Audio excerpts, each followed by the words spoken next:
Hey there, welcome back to more Bionicle Inspiration series episodes, but it's still February, so we'll be talking today about Hero Factory mocks in the month of HF Feb. We're going to be talking about a bunch of different Hero Factory mocks today to inspire you to build your own fantastic mocks. Why don't we dive in with the very first one today? It's by EMS Mocks, and this is Rocky X. I watched that movie. This mock was a bit of a standout for me. I think the concept for this is really clever. Let me read the story as it is worded here on Instagram. There's some bits of it that don't fully make sense to me, but I think the broad concept is still really cool. The story reads, ex-miner and teammate of Morgan Fisher, Rocky was a nice guy, but when he got fired from work for the closing of the mine, one went to the Hero Factory and one became a villain with his ex-equipment. So I like the idea of taking equipment from a mine site, which is probably some heavy-duty stuff, especially in the world of Hero Factory, where things are certainly a little bit more over the top, and then using that to become a villain. Now, I can't quite tell in the story if he means he used to work for Hero Factory and then left Hero Factory and thought, hey, I'm going to use my old mining equipment to do my villainous things. And if that is the case, I love how he has a Hero Factory torso piece there, and the area where the hero core would be, that's no longer there. I like the idea that he maybe like scratched that off or ripped it out, and he's like, I'm done with Hero Factory, I'm going to become a villain. I think it's a clever idea and a great way of playing with that piece because it's a nice piece, it works well, it's a great way to build a torso design, it is designed to be a torso piece. But of course you always have the annoying hero core there, and if, especially you want to build a mock where it's a Bionicle mock and it doesn't really make sense to have that hero core pattern on the torso there, it can be difficult to work with. So I like the fact that he's gone, hey, that's just a part of this torso, I'm going to work that into the backstory of this mock. I think that's a nice way of just playing within the circumstances that you are just dealt with using that specific piece there, which, I guess another alternative with that is you can use that torso piece and put a hero core that matches the exact same color as the torso, so it all just sort of blends in and kind of hides it to a degree. But still, I think that's very clever. The mining equipment itself is also really fun. It's nice to be able to see with the color blocking that the specific orange parts there are the mining equipment, and it's got that nice sort of dome thing there, which I suppose acts as some sort of head protection, which would make sense to have in a mine site, but I'm sure it also doubles as good head protection for being punched in the head by heroes. So it's nice to see how the certain mining equipment would translate into actual offensive weapons that he can use against Hero Factory heroes, versus how it would have maybe been used in the mines itself. But it's nice to see how it sort of mimics the movement of his hands here, and we can see that just from the ways he's posed this mock in the images here. But I like the fact that the orange armor is a lot more kind of broad-shouldered and very long and wide. It gives this sense that this can probably... To me, it mimics like big, strong muscles in that sense. You get the idea that this would be able to lift, heavy stuff. It would certainly give the user enhanced strengths and abilities in that sense. So it's perfect for your bad guy stuff. So it's a really clever way of playing within the world of Hero Factory and fitting within the lore to create a really unique mock. It's awesome to see. This is the Hero Factory Search and Rescue Team, and it's by Nice Lad SM. SM could be social media, smart man. It could be a great deal of different things, but it's not focused on that. Search and Rescue Team. I liked that. Again, that really stood out for me here. I like the idea that the Hero Factory would have a lot of different branches. It makes sense that there'd be the heroes who fight the villains and do all that sort of stuff, but it also makes total sense that there would be a Search and Rescue Team. And maybe they act very similarly to real-world Search and Rescue Teams. They probably don't do much specific combat, but they would have specific suits that help them to brave more insane climates and locations. There could be a search and rescue team that deals with mountainous, snowy areas, or underground rescues and stuff like that, or like the Coast Guard, so maybe they've got to have aquatic gear and stuff like that. I think that opens up such an awesome sort of subcategory to Hero Factory, which was never really explored, but I think still, again, fits with the world beautifully. I also enjoy the specific color choices with these three guys here. It's nice to see three different characters forming up a team. I always just like the idea of a good like Toa or Hero Factory team. Certainly a great idea to be exploring in the month of HF Feb, well, just in general. It's a bit of fun.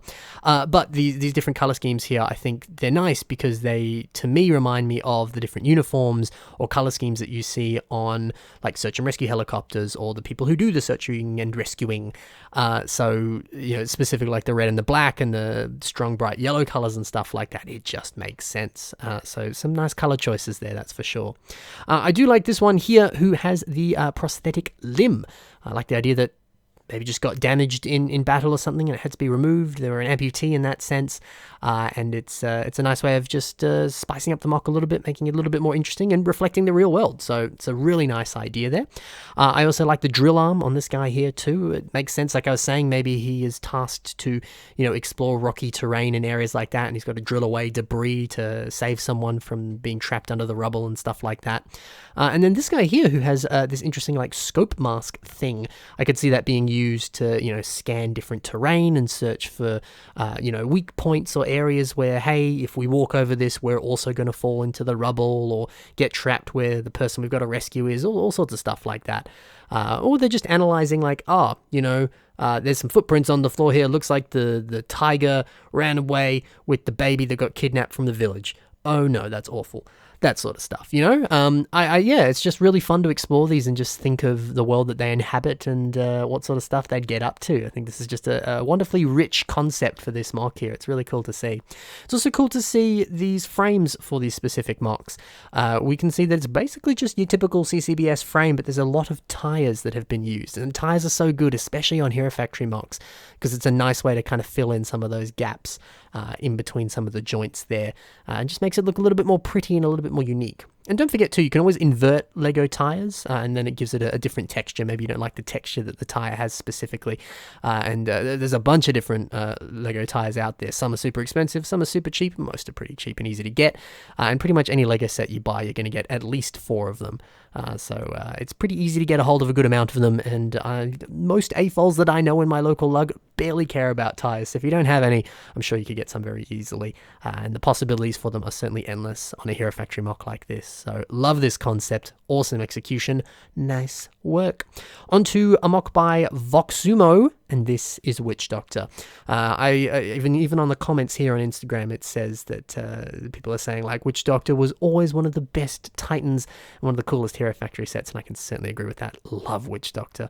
But it's nice to see a more sort of compact version of Witch Doctor here, a little bit more, I don't know, fitting for a shelf perhaps. Maybe you have Witch Doctor as a set, but they don't fit on your shelf or the area where you display your Bionicles, so why not reimagine it to be a little bit smaller so that they can still be displayed in a nice way.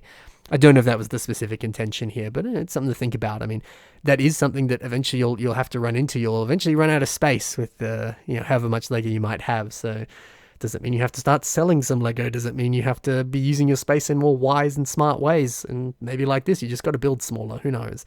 Not the intention, I'm sure, but still, I like seeing, it's pretty evident on the legs here, just how much more smooth and pretty this looks. The inclusion of some of those Star Wars Ultra Build sort of shoulder pads, it came on like Stormtroopers and Clone Troopers and stuff, as the sort of knee design there, that works nicely, and especially when it's paired with that foot design, which mimics the original version of the set there. There's something about it that makes this look a lot more like armor, and gives off this nice look. It's all organic and smooth and pretty. It's cool. So as nice as a big old mock can be, or a big Titan set can be, sometimes building a little bit smaller is the way to go. Let's move over now to the next one. This is by Peter Shaker, and this is Natalie Bree's The Whirlwind. What I like about this is the hero core. Now, obviously, there are, actually, I suppose there's a few different versions of the hero core. There's the original 1.0 hero core, there's the 2.0 hero core, there's the circular white one that was pretty much the kind of main hero core for a little bit there. But there's also this system one here that came on the Invasion from Below wave of Hero Factory. And, recently when I was building my Ice Planet Stormer mock, that was one of the first things I added was the hero core, because I'm like, that's the staple of a Hero Factory character, you've got to put that in. But I was thinking that. I was like, well, which size do I want to use? And I ended up using the white one that was on like the breakout wave and stuff. But I completely forgot about this system one here, and I guess it's because it's so small and just kind of easy to miss, I guess. But the fact that it is a smaller size, I think, works to the benefit of a mock like this, where it probably didn't really have space for one of those larger hero core pieces. But because this is just a little tiny 1x1 tile in this sense, you can put it pretty much anywhere, you know? So it's nice to know there's a lot of different sizes of hero cores, and that some are, you know, even this small. And so they can fit whatever needs you might have for whatever size of mock you might have. And it inserts very nicely here into this lime Nuva chest piece here. It works beautifully. I also enjoy the masks on this mock. Now I say masks plural because there's technically a couple here. The Silver Breeze mask from the Brain Attack wave of Hero Factory is just one of my favorite Hero Factory masks. I've always loved how that looked. It's a nice reimagining of the original, and you can see that original on the shoulder pad there. And masks for shoulders is always something I enjoy seeing too. And I like the fact that both of these Breeze masks have been used on this version of Breeze, this kind of revamp of Breeze or reimagining of Breeze, because, you know, the two look so similar. So including them together like this in different areas of the mock, it just helps all the different pieces tie in nicely and look like it was all designed as one cohesive unit instead of just random pieces taken all throughout a LEGO collection and put together to form a mock. So whenever you can do that, I think it's a good idea, because having a nice sense of unity all throughout your mock is always just a little bit more visually pleasing. That's a nice subtle way of doing that. It's cool. Something else that's cool is the boomerang design. I love that. Using those silver quasar spikes there is a very clever idea. And yes, I'm Australian and boomerangs, but still, it's nice to see that as a weapon. You don't really see that being used every day on Hero Factory characters, or any kind of construction mock for that matter. The only other times I can think of seeing boomerangs is on Partu G2 and other sort of revamps of that character there. But still, it's a more obscure weapon to see, and that's always nice. And it's a very simple but effective design here, and it's nice to see it in some of these edited photos too in action. That looks really nice. So yeah, a brilliant take on Breeze. Really, really like how this looks. On to the last one. This is by EXX Trooper, and this is Typhoon Terror of the Skies. So this reminds me of Rocker, or Jet Rocker more specifically, who was basically just a set of Rocker, slightly redone a little bit, but he had an awesome jetpack. And it kind of makes sense that he wouldn't be the only one within the Hero Factory facilities to have a jetpack, right? So why not build your own unique character and give them a jetpack? Because surely if the scientists and other, I don't know, weapon designers at Hero Factory are making jetpacks for Rocker, surely he's not the golden child and he's not the only one getting jetpacks, you know? So I like how this has been redesigned in some sense. I love how the foot design is done here, how there's almost sort of little like panels that they step on, and there's these pistons that connect it up to the larger structure. And I just think it's a clever idea. I can almost imagine that as they step off of those panels, they would retract back up into the larger jetpack structure. That's cool. It's really cool to see. So a nice kind of practical way of doing that there. But also it's interesting when we look at the back to see this handle here. Now, I think that this is a very important feature for this mock because of swooshability. Swooshability is one of the most important things for all wing-related mocks, because you got to be able to pick it up in some fashion and swoosh it around your room or your house or the street or somewhere in public where everyone can see, because that's half the fun. I'm sure we've all done it. No, I'm not sure. We definitely have all done it before, where we've picked up some sort of Lego set and swooshed it around and had a good time doing it, pretending it can fly. So you got to do that with your flying Bionicle mock. So having a nice handle there where you can easily pick it up and swoosh it around, very, very clever and very much needed. You have to have it. But no, I think this is great, and it's nice to see a pretty typical prefab Hero Factory character here, but what really makes this shine is the jetpack that comes along with it there. Really cool to see. And the nice little wings with some pew-pew lasers on them too is a nice inclusion. You got to put some good old guns there where you can. So that is it for a bunch of nice Hero Factory mocks in this HF Feb episode. We are getting towards the end of February here, as I'm sure you have noticed. This is not the last episode of HF Feb. I will be doing one of the last days of February as well, most likely on like Tuesday or something.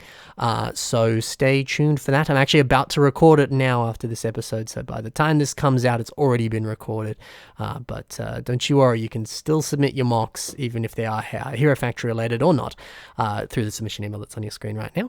But don't be afraid. They may not appear within a Hero Factory episode, but fear not, they can appear in future episodes. And hey, I've still got a bunch of other Hero Factory submissions that I just wasn't able to include in these HF Feb episodes. And you know what that means? There's plenty of room for future HF episodes of the Bionicle Inspiration series that'll be out in March or other months of the year. So they will definitely be featured in the future. Don't you worry. Otherwise, check the links in the description to see more from the builders in this episode today. You can also check the links in the description to see more from me with my social media, my Patreon for more exclusive bonus content, and much, much more. Thank you very much for watching. Happy building, and bye for now.